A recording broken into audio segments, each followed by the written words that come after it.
Assalamualaikum warahmatullahi wabarakatuh. Di sini kelompok kami ingin menjelaskan tentang konsep pembentukan keluarga pada tradisi suku Baduy Dalam. Yang pertama ada perkawinan suku Baduy.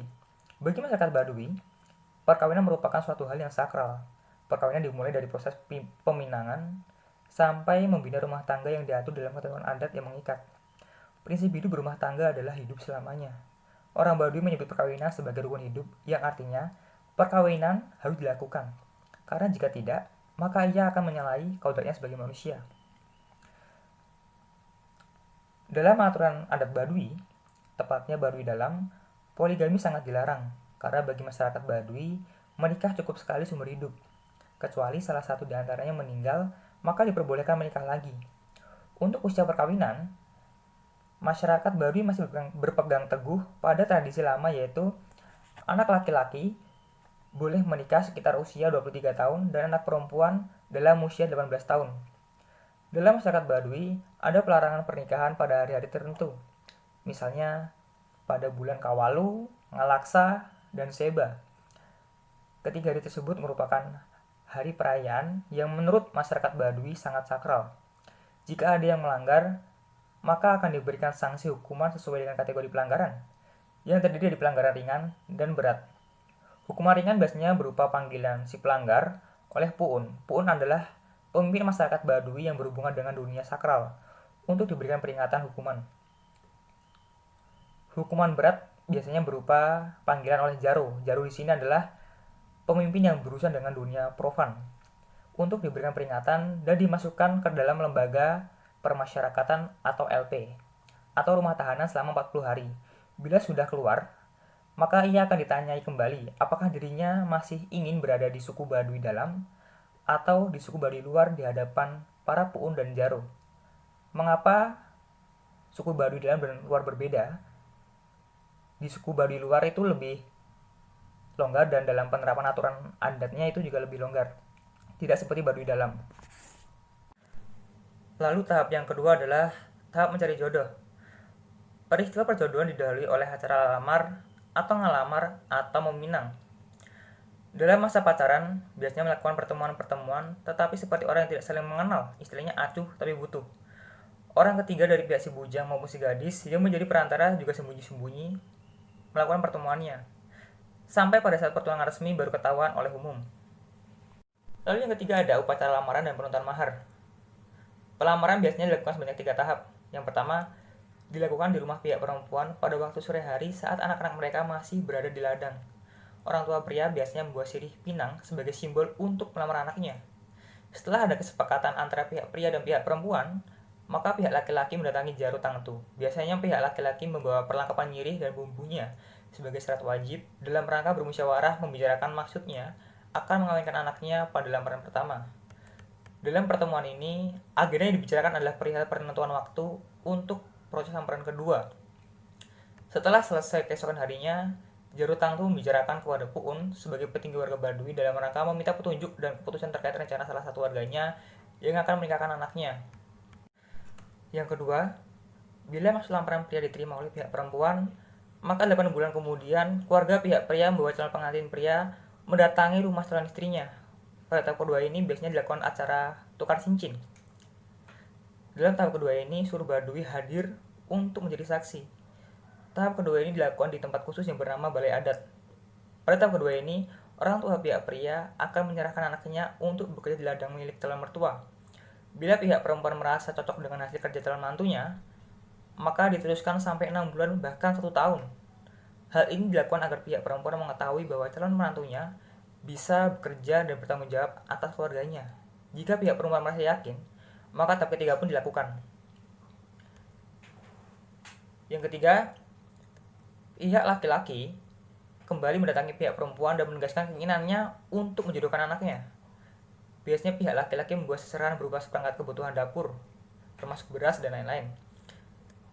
Tahap ketiga ini juga dilakukan di balai adat yang didampingi oleh Puun dan perangkat adat Baduy. Acara dalam tahap 3 ini masyarakat Baduy menyebutnya sebagai proses seserenan atau serah-serahan. Lalu proses yang paling sakral dari tahap ketiga ini adalah pembicaraan atau pembacaan syahadat adat yang dibacakan oleh Puun untuk kedua pihak yang akan menikah. Hal ini berfungsi sebagai sumpah setia agar pertalian jodoh mereka awet. Assalamualaikum warahmatullahi wabarakatuh. Eh, saya Wahyu Nur Hidayanti. Saya akan menjelaskan sedikit tentang upacara perkawinan dan waktu perkawinan dari suku Baduy. Eh, upacara perkawinan suku Baduy sendiri dilaksanakan selama 3 hari. Hari pertama itu diisi dengan acara persiapan pra perkawinan dengan menyiapkan segala kebutuhan pesta perkawinan. Hari kedua itu diadakan selamatan di rumah calon mempelai laki-laki maupun calon mempelai perempuan. Dan hari ketiga adalah puncak dari acara perkawinan tersebut.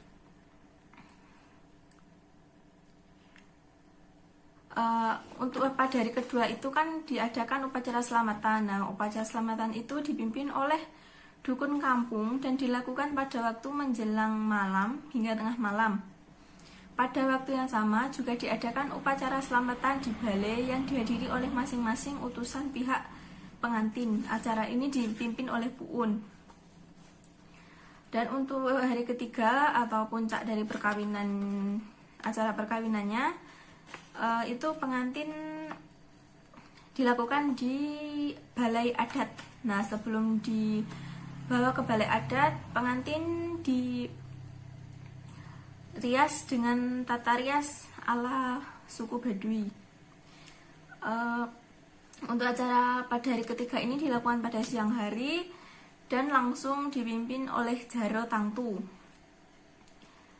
Pada acara itu dilakukan kegiatan ngabokor atau penyerahan seperangkat sirih dan pinang yang diletakkan di atas bokor yang terbuat dari logam.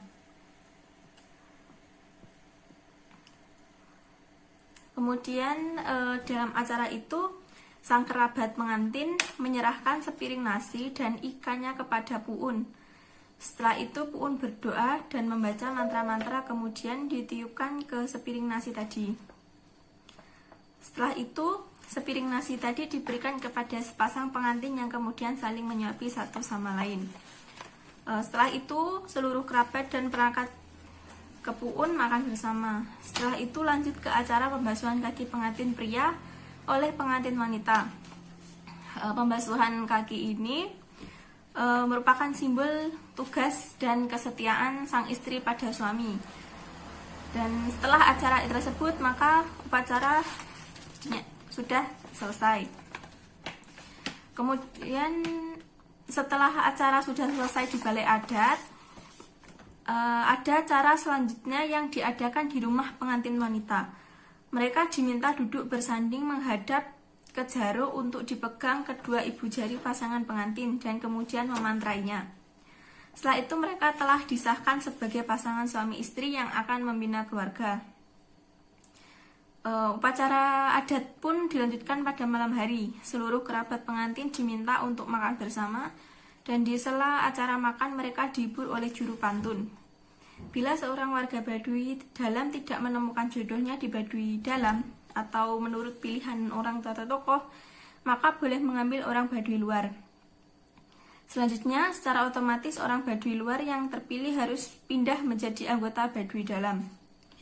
Menurut Jaro, tokoh masyarakat Baduy dalam Cibeo, jika terjadi kematian, maka warga Baduy dalam boleh melakukan perkawinan lagi dengan syarat yang pertama, jika calon yang akan dikawini melakukan perkawinan masih perawan atau perjaka, maka tata cara perkawinan harus dilakukan sesuai tahapan seperti di atas. Maksudnya jika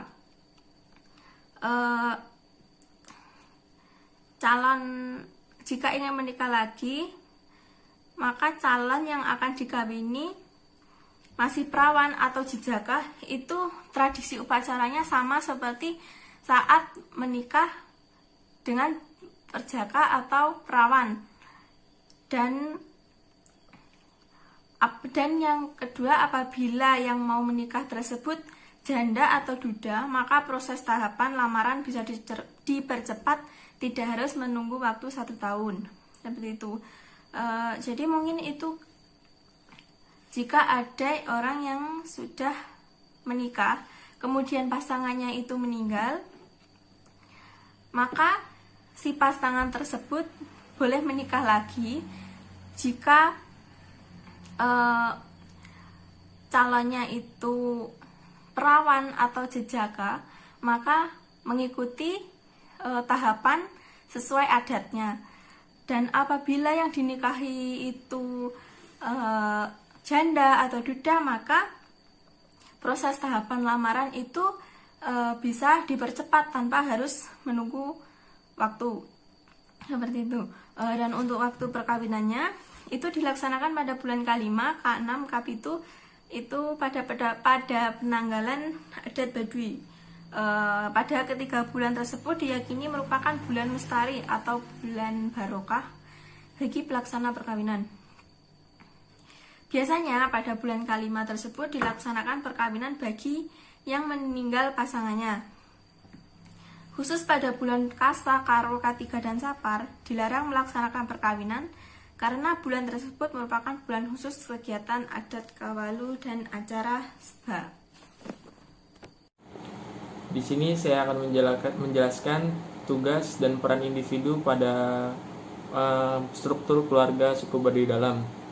Seperti yang kita ketahui bahwa suku Baduy Dalam selalu menjaga kepercayaan nenek moyang mereka yang terdahulu sebagai upaya untuk menjaga adat istiadatnya.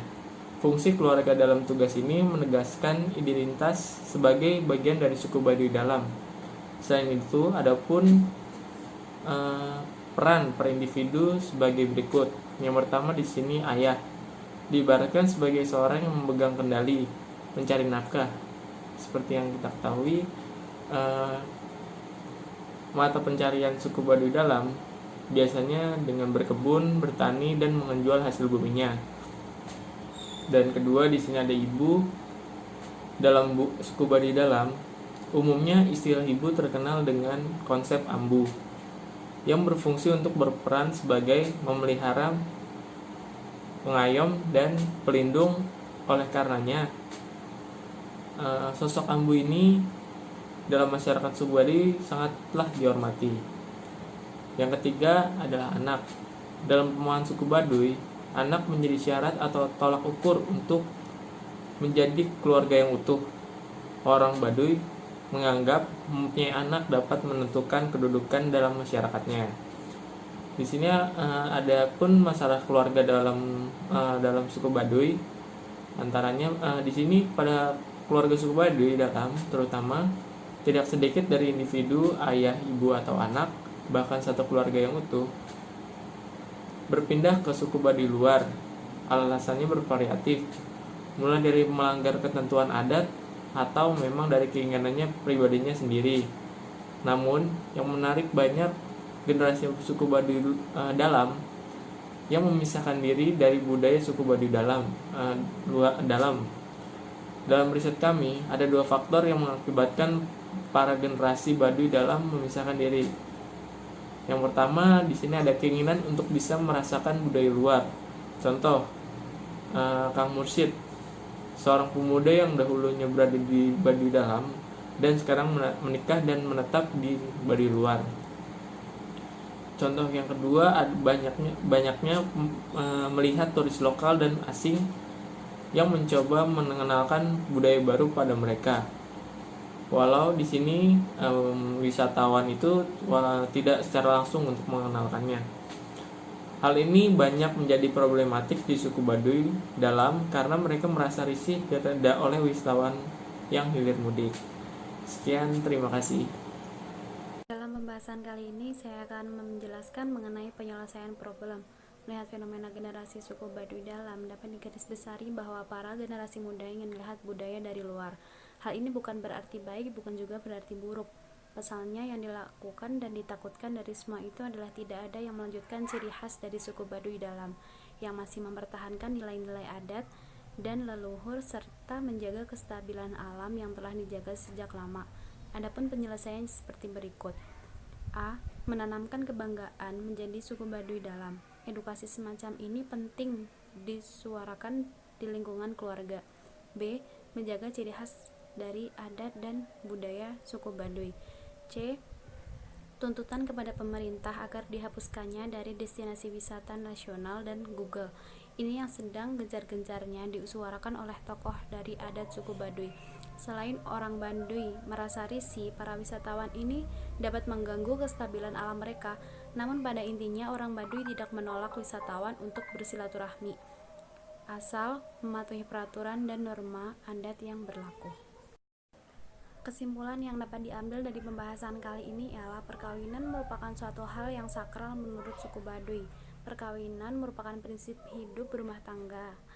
Orang Baduy menyebut perkawinan sebagai rukun hidup, yang artinya perkawinan harus dilakukan karena jika tidak, maka ia akan menyalahkan kodratnya sebagai manusia. Perjodohan didahului oleh acara lamar atau ngelamar, bisa disebut juga dengan meminang.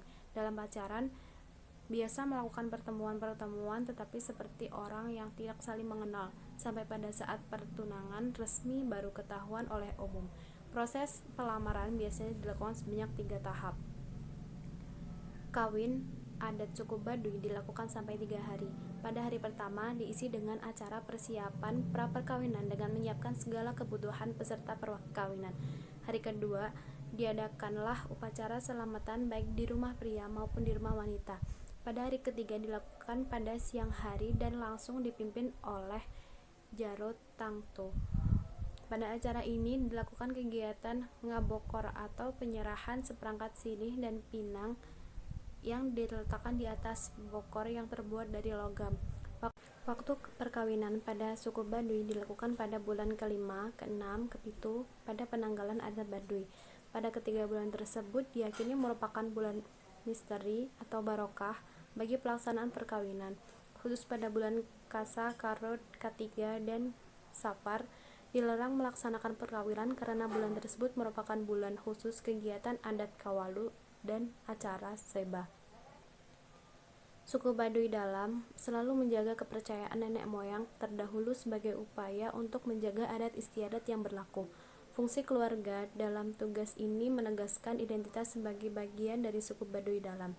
Masalah pada keluarga Baduy Dalam tidak sedikit dari individu, ayah, ibu, dan anak, bahkan satu keluarga yang berpindah ke suku Baduy luar. Alasannya bervariatif, mulai dari melanggar ketentuan adat atau memang dari keinginan pribadinya sendiri. Saat ini tradisi suku Baduy masih dilakukan karena itu merupakan tradisi turun-temurun dan merupakan adat istiadat dari suku Baduy.